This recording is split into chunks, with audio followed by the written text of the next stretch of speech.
Good afternoon and welcome to the Assembly of Osteopathic Graduate Medical Educators AOGME webinar series. We're pleased to have you join us for this AOGME webinar on imposter syndrome featuring Dr. Tyra Fainstad. My name is Austin Wetmore.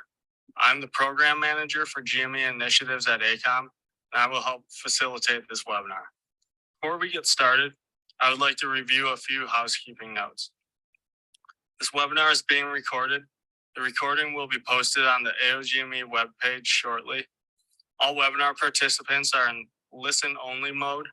If you experience technical issues during the webinar, please use the chat feature and we will assist you. If you have questions for Dr. Fainstad during the webinar, please feel free to submit them through the Q&A feature at any time. If time permits at the end of the webinar, Dr. Fainstad will respond to your questions. I will now briefly introduce our presenter. Tyra Fainstad, MD, is an associate professor of medicine at the University of Colorado School of Medicine, where she is a primary care doctor and resident clinic director for internal medicine trainees at Lowry Internal Medicine. She has a scholarship interest in learner-centered feedback, assessment bias, and psychologically safe educational environments.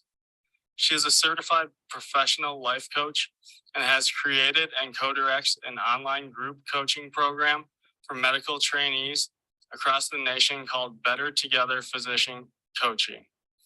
She is also a practicing life coach for faculty in academia, specializing in imposter syndrome, confidence, time management, and relationships. She is a recovering approval addict on a never-ending path to self-awareness. Her purpose now is to create space for change through helping learners access inner validation rather than relying on external praise. Thank you again to Dr. Fainstad for being with us today and for preparing this presentation. With that, I will turn it over to Dr. Fainstad. Woo, thank you so much, Austin. Oh my gosh, I don't think I have heard someone read back my bio to me in that format before. It's really lovely. Thank you. Yes, I'm Tyra Fainstad. I'm here. I'm an internist at the University of Colorado and a life coach. I found coaching through my own path to burnout early in my career, and now run this program for medical trainees. We're also piloting it in students and faculty, and soon in other groups. This presentation was born because as we've iteratively improved the program and try to create content that is really targeted for the things that medical learners struggle with, imposter syndrome rises to the top of that list time and time again. We're in our 5th coaching arm right now, and we have dedicated an entire month of the 4-month program to imposter syndrome, since that's so much of what we end up coaching our trainees on. So that is why I decided to build a webinar and a workshop on it. Here's how I'm going to spend our time this afternoon. We will define imposter syndrome, and I'm going to spend some time talking about the cause because I think it's pretty nuanced and it can bring up a lot of emotions and ideas that I just want to make really transparent to you all. We're going to understand the effects. Why are we here talking about this? And then we'll spend the bulk of the webinar talking about 3 tools that you can leave here with today to mitigate the effects of imposter syndrome on your learners and also on yourselves. The tools, the first one is the biggest. I'm going to give you a metacognitive tool that I use in almost every coaching conversation. And then we'll talk about perfectionism, and briefly, we'll do this together, practice absorbing praise. Okay. I want you all to take 1 to 2 minutes and jot down on a piece of paper, on your phones, or even if you're brave in the chat, about a time that you felt like you didn't belong somewhere in the last week or month, or a poignant time in the last year. Write about the circumstance, the situation that was going on, and then why you felt like you didn't belong.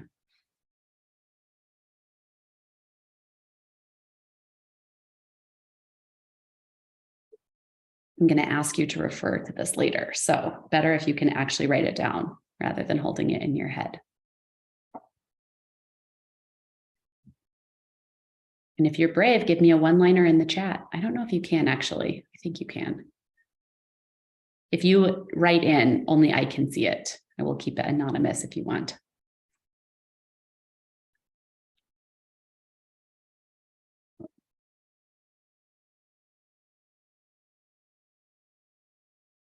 Normally, I ask a room of people or a room. Oh yeah, maybe you can use the Q&A. Yep, the chat is disabled. So write it in the Q&A if you're brave. Normally, I ask a room of people to raise their hands. And I have never once given a workshop where less than 95% of people raise their hands to this question. Yes, a PharmD working in a DO world, I get this feeling a lot. Yeah, anytime you're in an atmosphere where you are not typically represented, that is sort of fodder for feeling like you don't belong. What else?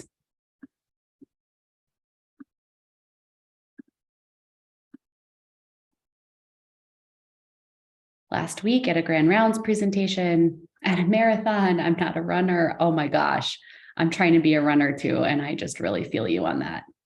Minoritized woman every day. Absolutely. We're going to talk about that a lot. Thank you so much for bringing those examples. Okay. The definition of imposter syndrome is really simple. It is a collection of feelings of inadequacy or self-doubt that persist despite evidence of success, right? So this is really important, and it is what separates imposter syndrome from what I'm going to call healthy uncertainty. It's important because I get asked about healthy uncertainty a lot, right? As a medical educator, the question is like, well, don't we want our learners to feel a little uncertain? Don't we want them to feel some self-doubt and some inadequacy in an area that they're not comfortable in? Right? That's a normal part of learning this really difficult field. And my answer is always yes, of course, we want our learners to feel self-doubt. Quite a bit of that is actually normal. The difference is this despite evidence of success or despite evidence to the contrary, right? So for instance, if I were to feel feelings of inadequacy or uncertainty or doubt about a really big sort of grand rounds style presentation that I was going to give that I'm not used to giving, that's probably normal. And it would drive me to prepare myself a lot. I would practice the talk. I would go over my slides. I would ask people for feedback. I would make sure my timing is right. All those things are really serving me. Right. So in that case, the healthy uncertainty gives me like a boost of adrenaline. Now, if I were to have that same feeling about, say, like an average clinic encounter that I had, like if I had a Medicare annual wellness, let's say I'm a primary care doctor. So if I walked into a Medicare annual wellness with that same belief that I don't necessarily know what I'm doing, should I be here? It would drive me to do things like ask my colleagues for help all the time, or get on UpToDate constantly, or look over my differential with, too much time, and I would run late and I'd never be able to make a decision. It would really hold me back. Those two examples are, of course, on the opposite end of the spectrum. Most of us live somewhere in between there, but I just really wanted to differentiate that this is not an awareness of one's gaps, which is really healthy. Okay, when I'm working in a medical education environment, these are kind of typical red flag signs that I see from learners. And this one in particular, I think is like really flagrant right now. So I'll call this praise deflection. Anytime someone gets a piece of praise or a positive piece of feedback and they deflect it for any reason at all, but this one's really common, that's sort of a trigger in my mind. I wonder, is there some imposter syndrome going on here? Do they not believe that they are here for a reason? And it sounds like, no, they're just being nice. They had to say that, or maybe they feel sorry for me, or they didn't see how hard I'm working. I lucked out. That's the reason that I'm here. Iterations of that are really concerning for imposter syndrome. Imposter syndrome is very prevalent using validated tools, surveying across our field. Most physicians feel some type of imposter syndrome at some point in their career. Trainees tend to rate it pretty frequently. About 2/3 of them say they're kind of living in imposter syndrome for most of their training. And it affects women twice as much as it affects men. And it affects those that are underrepresented in our field at rates of 10 times or even more. And so this is interesting, right? And it leads to the question of kind of whose fault is this? And is this a fair name? So if you haven't read this article, please do. It came out now 2 years ago. I feel like it just came out, but it came out 2 years ago. It's in the Harvard Business Review, and it's really quick. It's like a couple pages long, and it just really eloquently lays out this argument that we've been having as a country for some time now, which is, if we are putting women and those underrepresented in medicine in atmospheres that are not welcoming, and we are sort of whispering to them that they don't belong, is it really fair to then say, what's wrong with you? Why don't you feel like you don't belong? Right? Whose fault is it anyways? So this lays out the argument that really having imposter syndrome is not the fault of the individual. The title is pretty misleading. It's a syndrome, right? It's like something's wrong with you, something went wrong. I also want to call attention to the title because usually when we use the word syndrome, the person has the thing.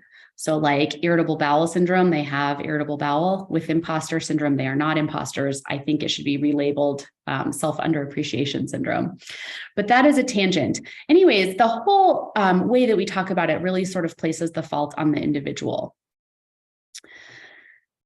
If it is not the fault of the individual, then whose fault is it?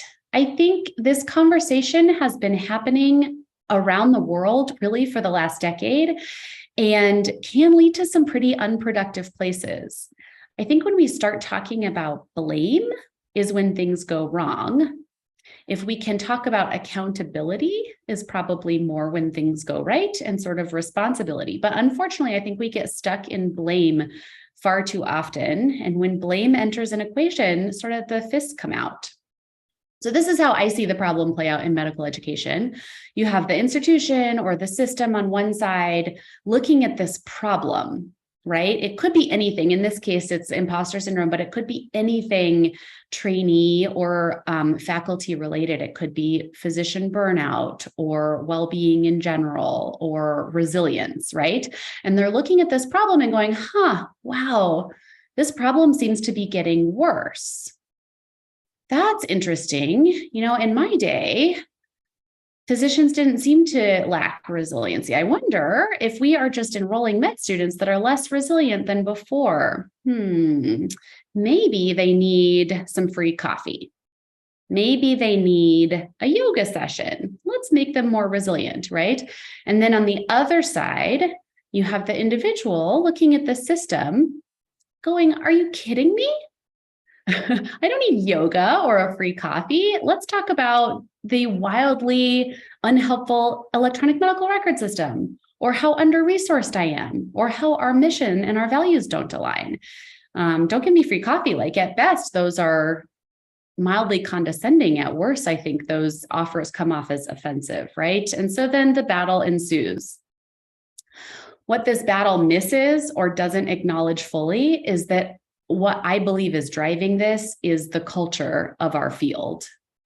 And it's a culture that is made up of both institutions and individuals, of course.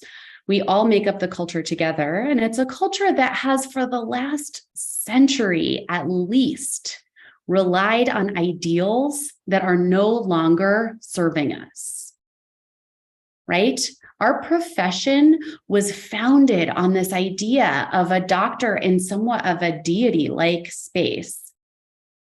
I think probably a long time ago, maybe even just a few decades ago, these ideals worked for our field.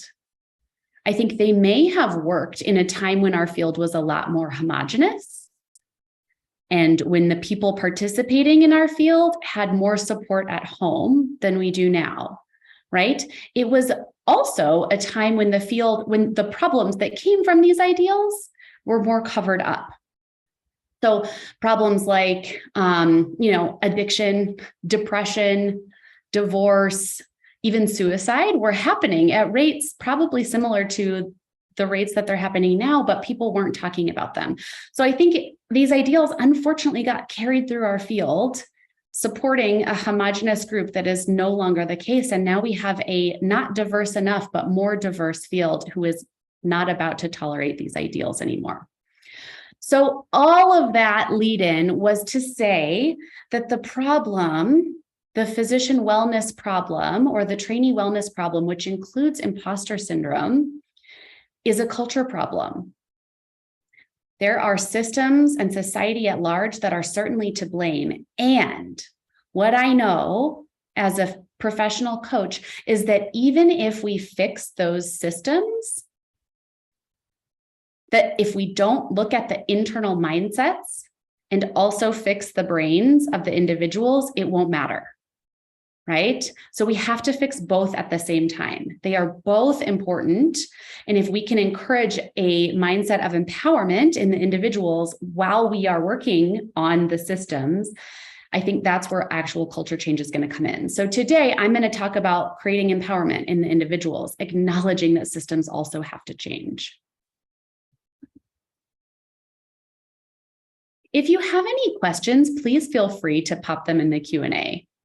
I know I can't see you. I can't see your raised hand. So please do feel free. I will pause at any time and answer questions. Okay, so imposter syndrome.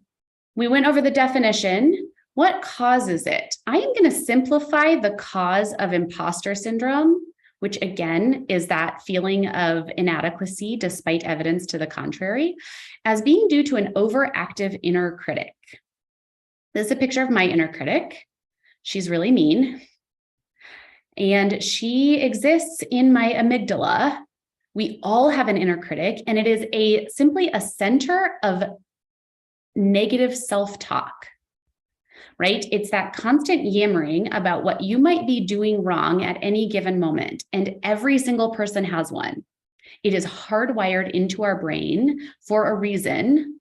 Probably the reason is some sort of social protection. But unfortunately, in some cases, it can get its data from the outside, from our past, from our experiences, from society, and it can get louder in ways that don't help us, right? It sounds very helpful. It's the one that's like, Tyra, do this. Tyra, show up this way, be this way, and that will be better for you. But it isn't. I want to again highlight that the inner critic has been fueled by society. So every time we get a message about belonging from society, from representation or underrepresentation, that is speaking directly to our inner critic about if we belong or not. Or it may come from past experiences. So it may have been that you got a, sort of benign comment from someone in just the right point of childhood development that it like locked in a maladaptive way in this negative self-talk center in the brain. So like maybe a teacher said something at just the wrong time in first grade about your abilities to like read quickly or something like that. And it locks in, and all of a sudden the inner critic is on hyperdrive around that issue. So the inner critic gets its data from society and from past experiences, which is not always the cleanest place to get data from. How do you know that it's your inner critic? The inner critic is very negative. It's really micromanaging. And basically, it takes a lot of energy to attend to everything that the inner critic wants you to attend to. This is adding to the cognitive load that our learners already have from simply trying to learn medicine. And then they're trying to sort of like monitor their environment. And they show up in this really people-pleasy way to figure out how should I be better so that I can be more socially acceptable. The inner critic, again, is yammering away. Okay, like I said, the inner critic lives in the amygdala, which is where thoughts, feelings, and actions are on hyperdrive. They also don't hit the prefrontal cortex where we can think about them unless we actively bring them up there. But things are kind of on autopilot in the amygdala. Things are happening subconsciously or below our level of recognition. And so usually these thoughts are happening all the time without us even noticing. The things that trigger the inner critic are generally like social threats. Am I safe socially? The long-term effects of the inner critic being on overdrive are listed here. There's tons of literature around this. They're not good. I think it's probably why you all are here, because you're seeing the same things that I'm seeing as this problem gets worse with every generation. Okay, so before we talk about how to mitigate it or fix it, I just want to again normalize the fact that the inner critic is there. The inner critic evolved with us as human beings for a purpose, right? I always think about like back in the day when we were cave people, we really needed an inner critic when we weren't fully evolved to tell us if we were at risk of being kicked out of our tribe. Like if you were behaving weirdly and you didn't pick up on that, you could be socially ostracized, which back then meant death. So it was very important that we had a loud and like maybe even overly loud inner critic so that we didn't die.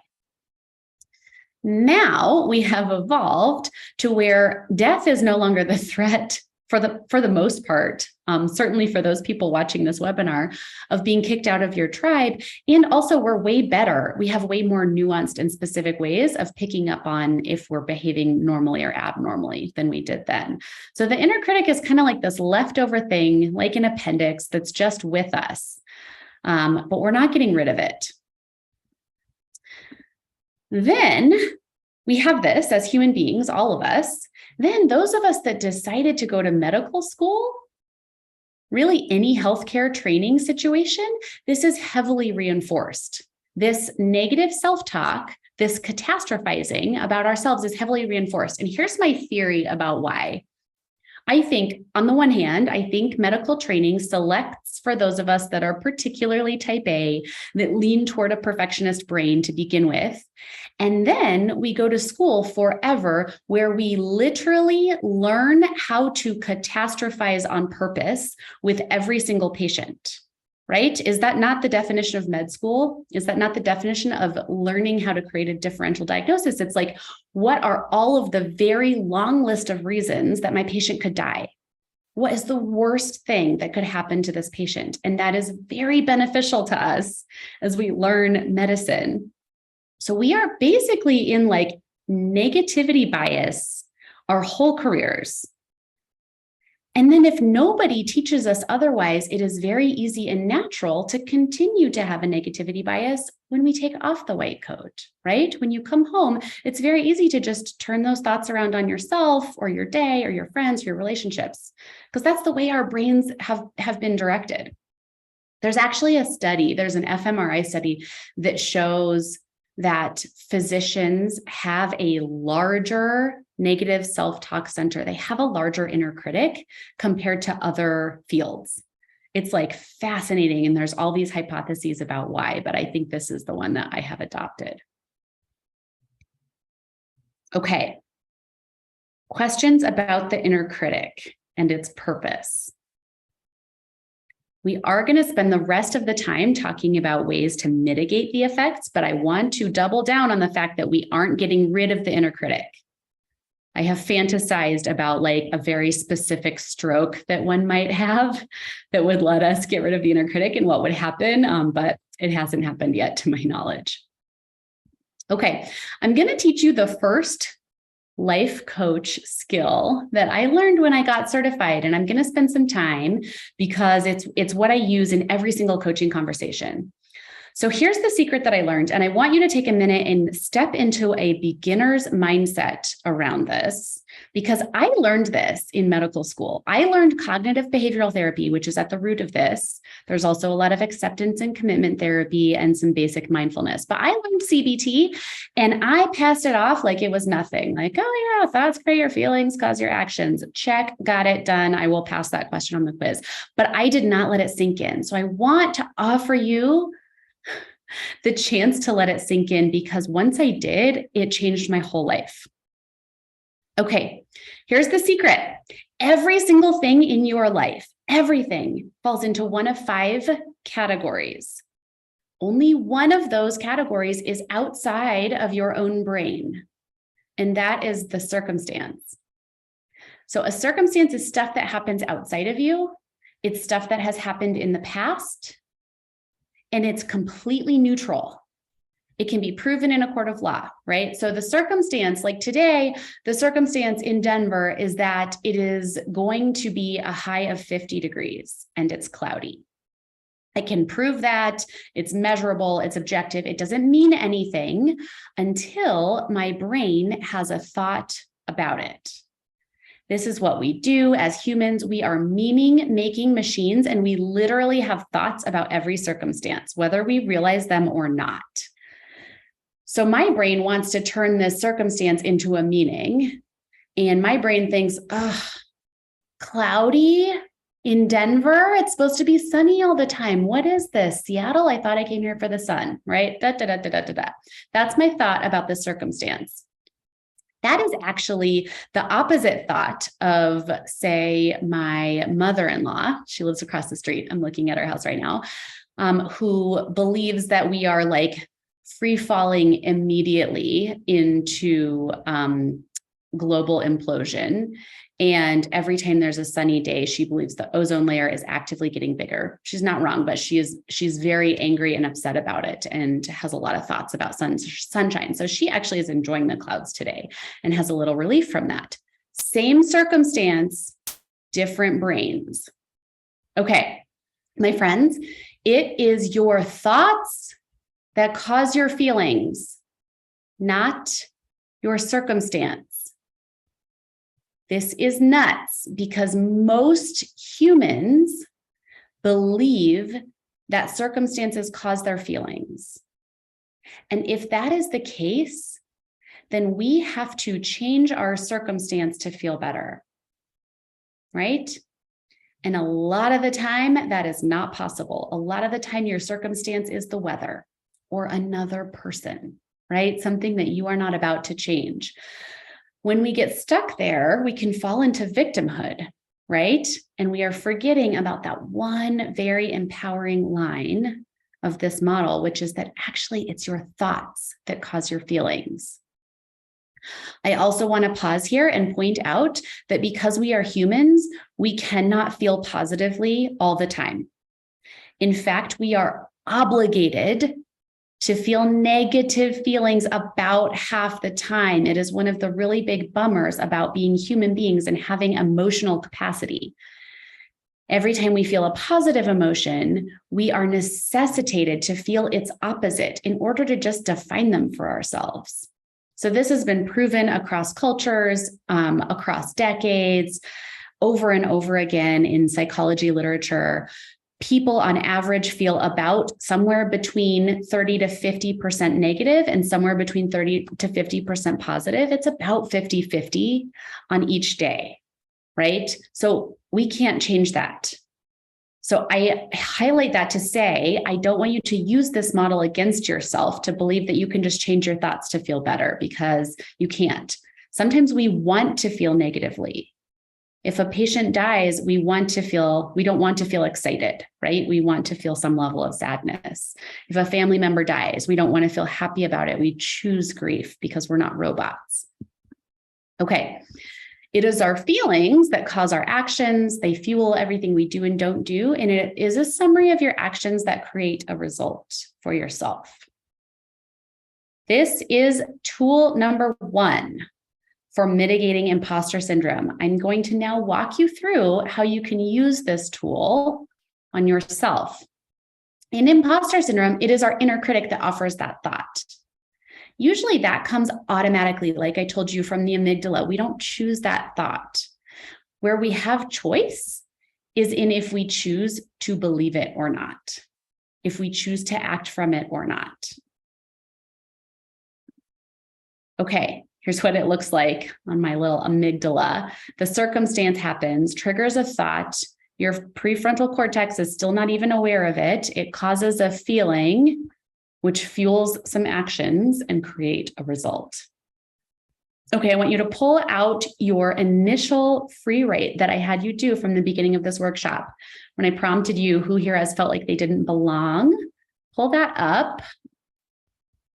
And I want you to go through this exercise with me on your own write out. So I'm going to walk you through how to take a thought download and apply the model to it to see if your thought is serving you or not. And I'm going to do it with an example that a resident brought to me in my coaching forum. So as part of Better Together Physician Coaching, we do a lot of live group coaching. We also offer anonymous written coaching on a secure forum on our website. So our trainees can enter their thought downloads any time of day, 24/7, and a coach will get back to them with an answer. This is a resident who has given me permission to use this. This is from that anonymous ask for coaching. It is a real resident that wrote in with this circumstance. She said, I was in the NICU and my patient needed an art line. The fellow asked if I wanted to do it, but I botched the last 3 I tried and I was scared to hurt the patient or look incompetent. I made up an excuse and handed it off to my co-resident. Maybe I'm just not a procedure person and I should consider non-procedural specialties. Sucks since I actually really like the unit and I could picture myself as a cardiologist too, but it's not worth it if I can't even place one tiny line. Oh, okay. So as we do this, go through on your own sheet of paper, and I want you to see if you can circle your circumstance and who here can guess what her circumstance is. Write it into the Q&A. What is her circumstance?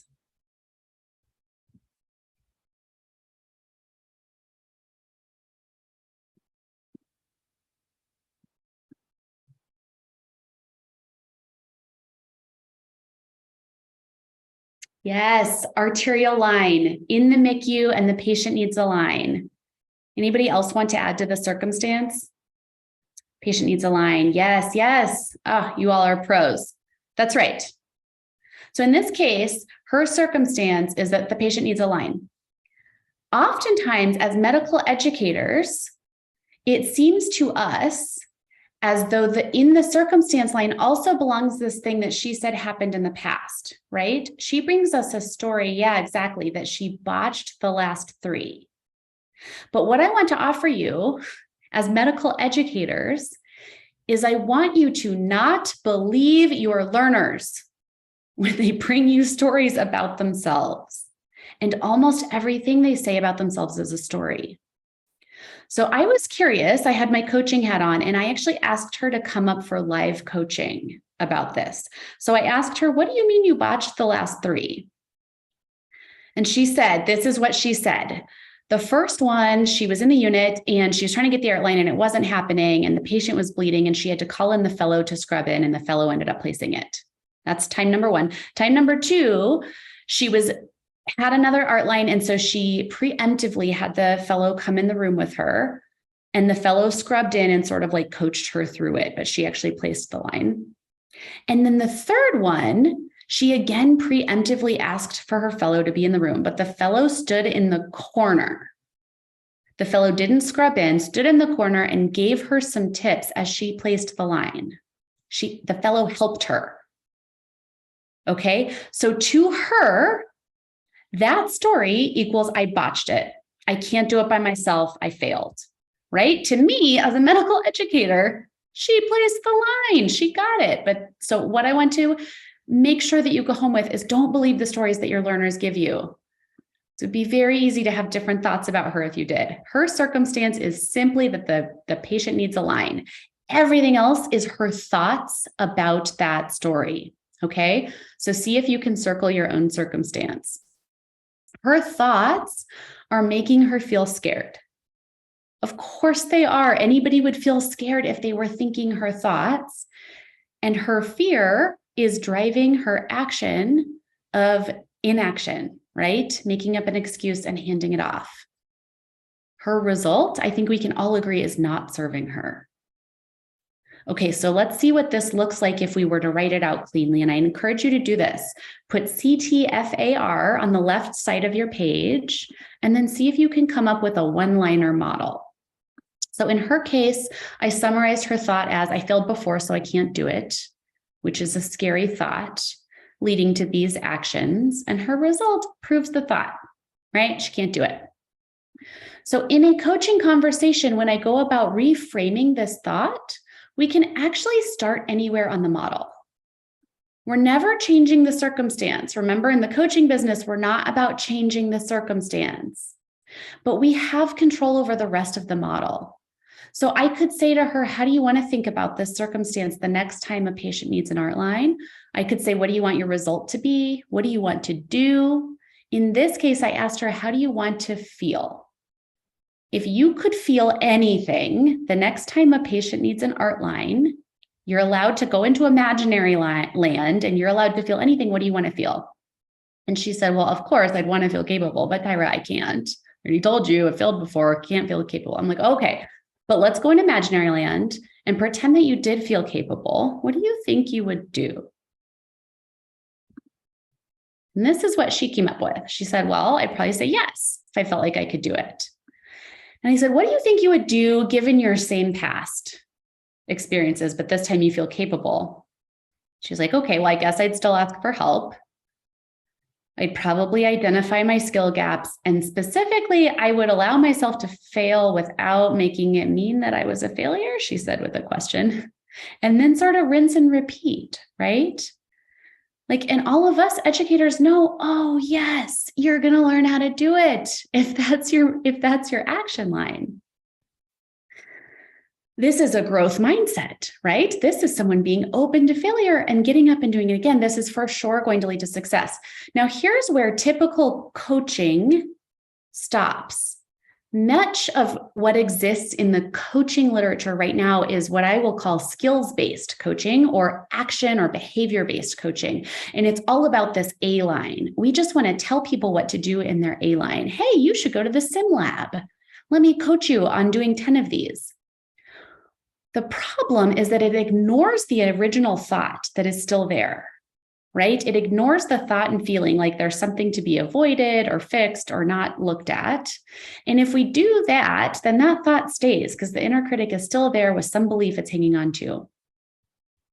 So what I really want to do in this case is ask the money question, which is, okay, what thought do you believe right now that leads to a feeling of capability? And importantly, my friends, we're not doing toxic positivity. I cannot take her from I failed before to I'm amazing at this, right? She doesn't believe I'm amazing at this. So if I told her to repeat that positive affirmation over and over again, ironically and tragically, her brain would double down on the first thought. All brains do if you don't believe it. That's why positive affirmations don't work in the long run. Because your brain has this mini temper tantrum and actually the first thought ends up getting louder. So it has to be a thought you believe, right? So this is where, as a coach, I can start questioning her first thought. I can say things like, have you ever succeeded at something that you failed at first? Can you come up with any example of that? And she's like, well, sort of eye roll at first. Yeah, Tyra, at one point I didn't know how to walk, I guess, but this is different. And then I can nudge even more and I can say gosh, that's so interesting. Do you think that you shouldn't be failing here in residency? Does your brain think that as a resident, you shouldn't ever ask for help? And if that's the case, aren't you very pissed that you have to be a resident? Aren't you outrageously mad that you even need to do this grueling training where you're getting paid a fraction of the salary? If you are already good enough to not ever need help or be failing, no, of course not. That's nuts, right? She can sort of come around to the fact that actually this is part of it. And this is how it is supposed to go because I'm in training. Right? Here is the part where I'm supposed to fail. Asking for help is a part of training. And she was able to believe that last one, asking for help is a part of training. Now the work is just encouraging her to practice that thought in her everyday life. So her brain is still going to offer her this first thought all the time. It is work. It is habit-changing work to practice a new thought, but it's not that difficult if you do also believe that new thought. What questions do you have? How do you coach individuals who truly don't believe positive thoughts without using positive affirmations? I wonder why they don't believe positive thoughts. If they believe the positive affirmation, then great, use it, but it has to be believable.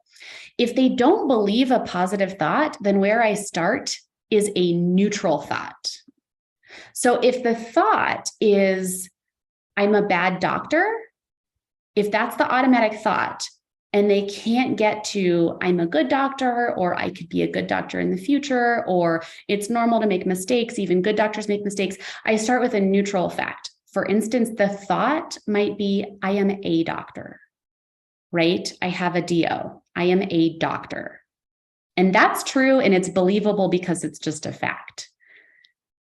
Right? So it's like you could even go to, I am a human if you need to. And that feels better than I'm a bad doctor. Just, oh, I'm a doctor. And you practice that and you stay there until you might think to yourself, oh, I am actually a good doctor in this one context. In fact, I think I'm a good doctor. And I would ask them, how much of the day do you think you are a good doctor? Do you think there's 5 minutes in a day when you think you're a good doctor? And then they're like, well, yeah, okay.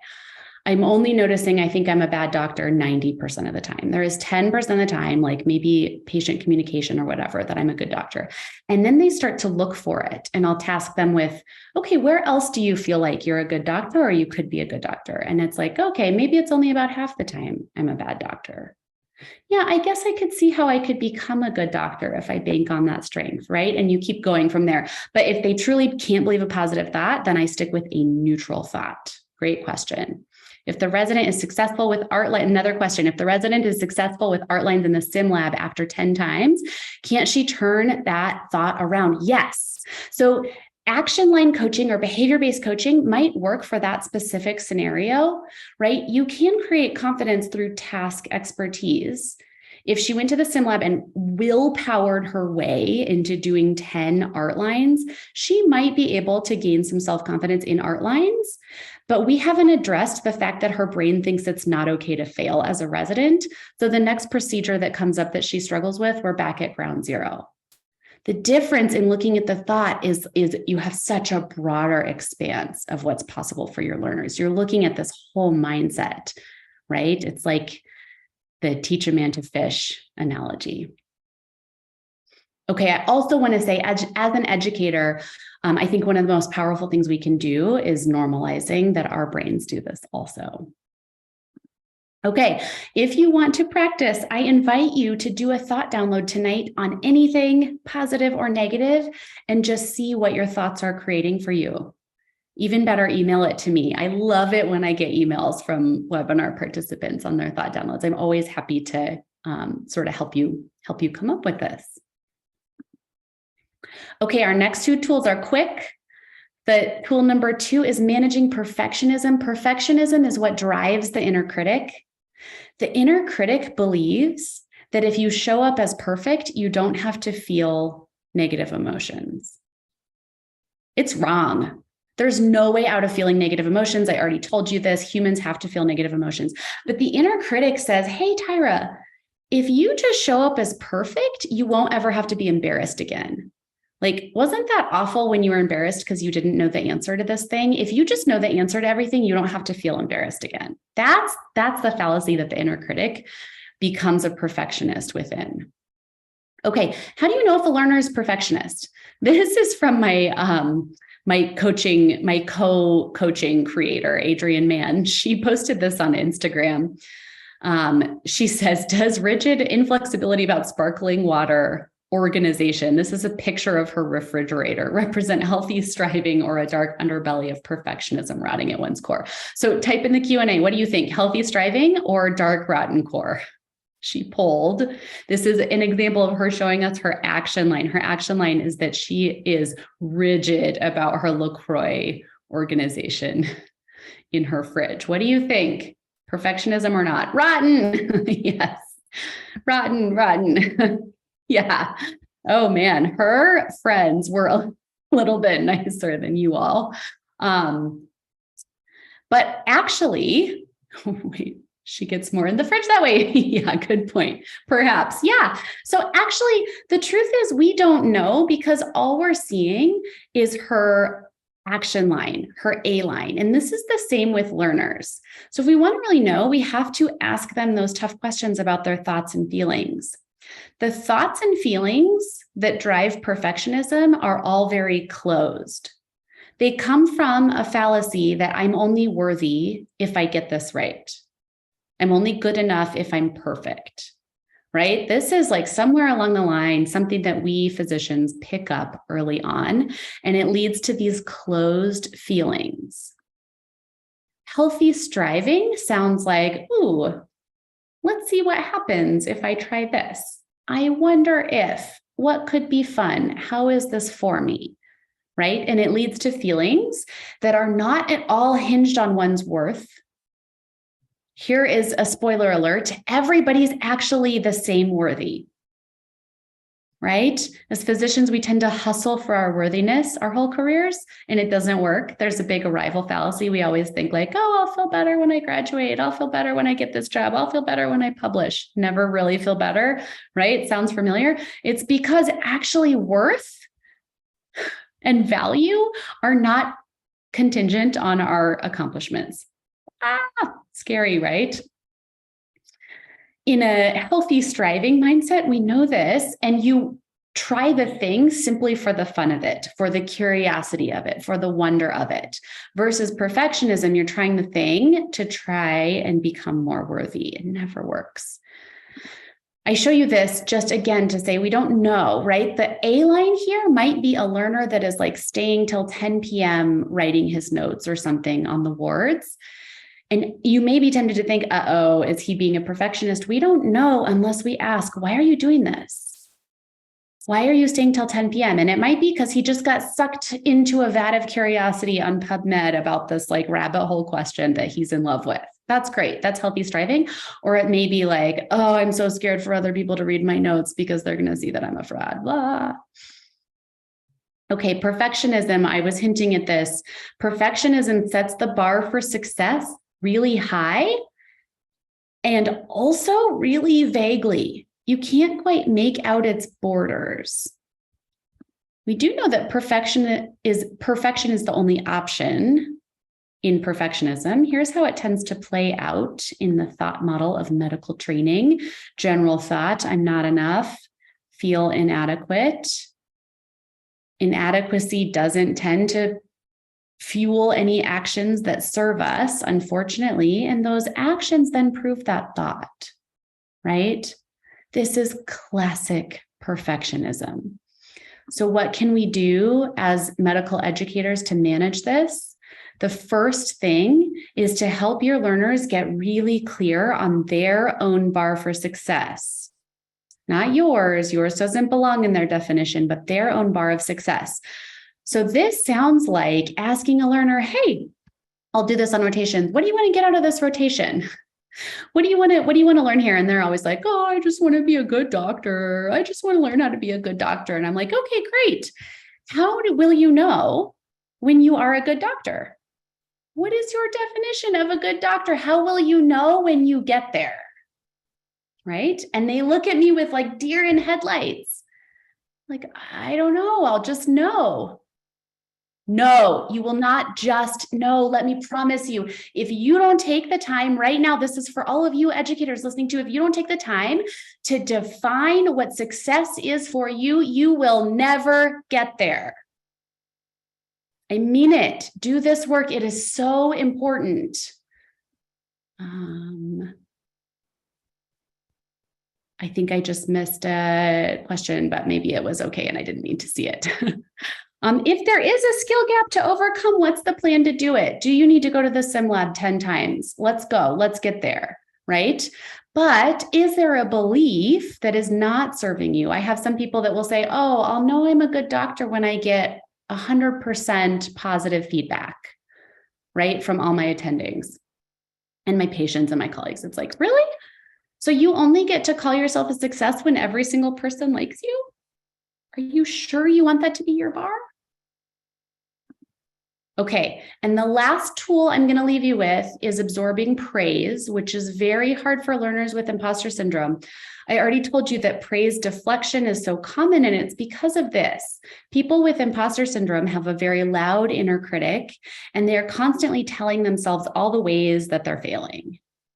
Now, as uncomfortable as that is, it is somehow for us even more uncomfortable to change that thought, right? We have a very strong confirmation bias. It's a cognitive bias that's tough to break.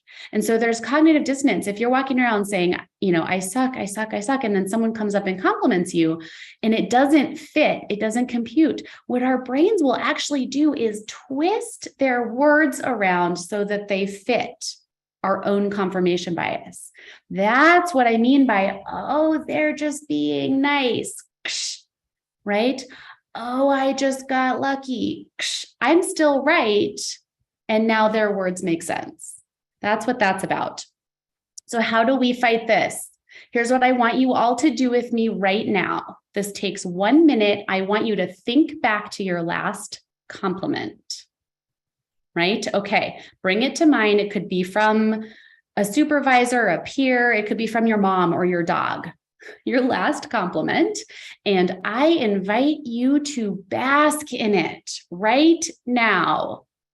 Sit back, think of the compliment, close your eyes, and see if you can figure out what that feeling is that goes along with the thought that you're having.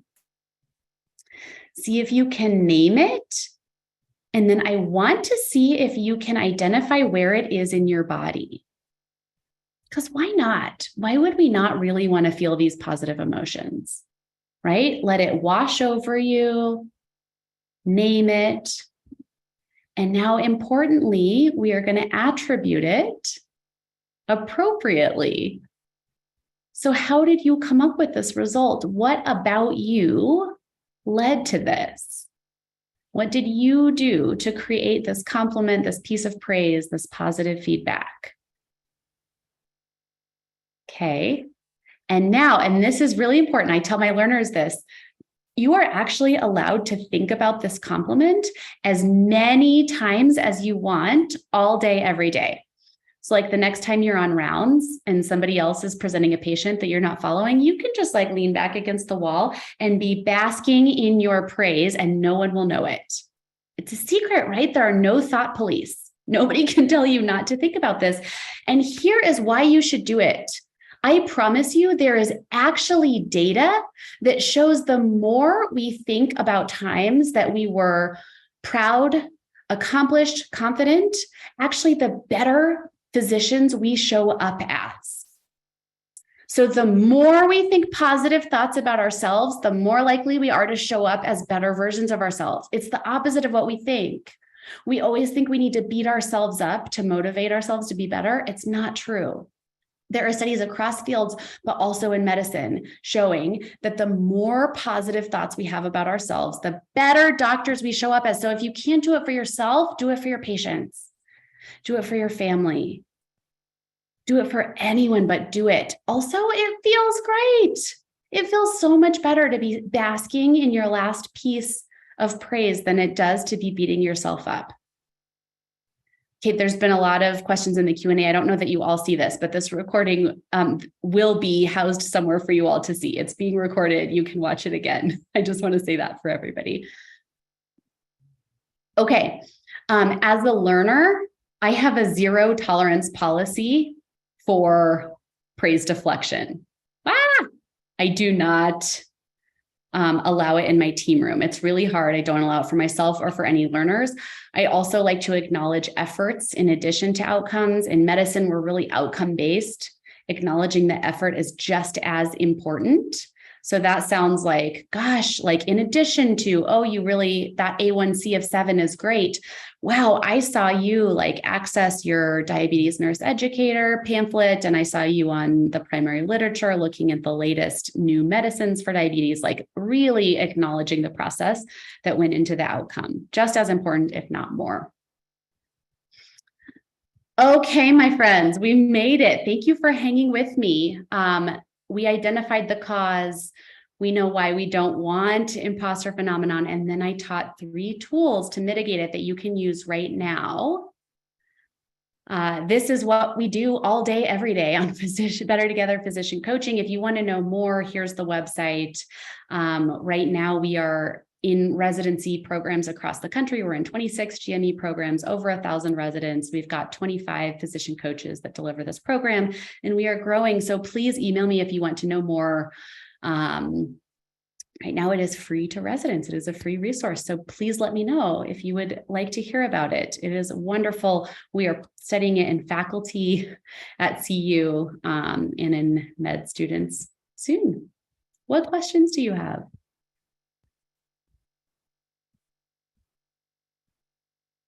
Thanks so much for your positive comments. I appreciate all of them in the Q&A. I see you and I really appreciate it. This is not a normal medical talk, I realize. Very good. Oh, I'm so glad. Thank you, Dr. Fainstad, for this great presentation, and to all who joined us.